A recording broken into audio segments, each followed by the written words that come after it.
Paul says that we should offer our bodies as a sacrifice to God.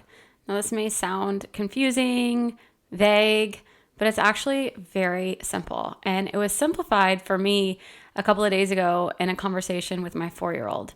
And I'm going to get to that story in just a second, but I'm going to read the verse of the day first. It comes from Romans chapter 12, verse 1.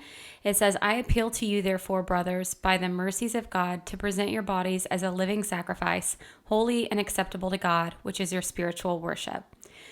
The other day, my daughter was misbehaving, and I set her in timeout, and I said, sit here for 5 minutes and think about your behavior and the way that you should be acting.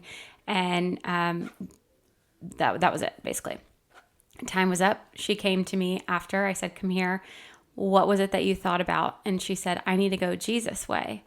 And I said, what does that mean? And she said, well, this is my way and this is Jesus' way. And instead of going my way, I need to go his way. And I was like, proud mom moment. But I was like, that's so simple. It's so simple. Your body, your flesh wants to do this, but you're going to crucify that flesh and go his way and do the thing. I burnt my hand today. And do the things that he wants, he requests of us, that he asks of us, right? And if you don't know what those things are, well, we can find them in the Bible. Now, this is not an exhaustive list, but Mark 7 verses 21 and 22 says, for from within, out of the heart of man, come evil thoughts, sexual immorality, theft, murder, adultery, coveting, wickedness, deceit, sensuality, envy, slander, pride, foolishness.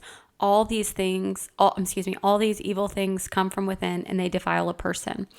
Again, there's way more to it than that. And if you have the Holy Spirit living inside of you, then you should be sensitive to correction and knowing when something is right or wrong. What Paul's saying in Romans 12 is to die to your flesh.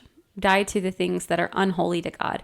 Make your choices, your attitude, your mood, the words that come out of your mouth, everything holy and pleasing to God. This is your true and proper worship.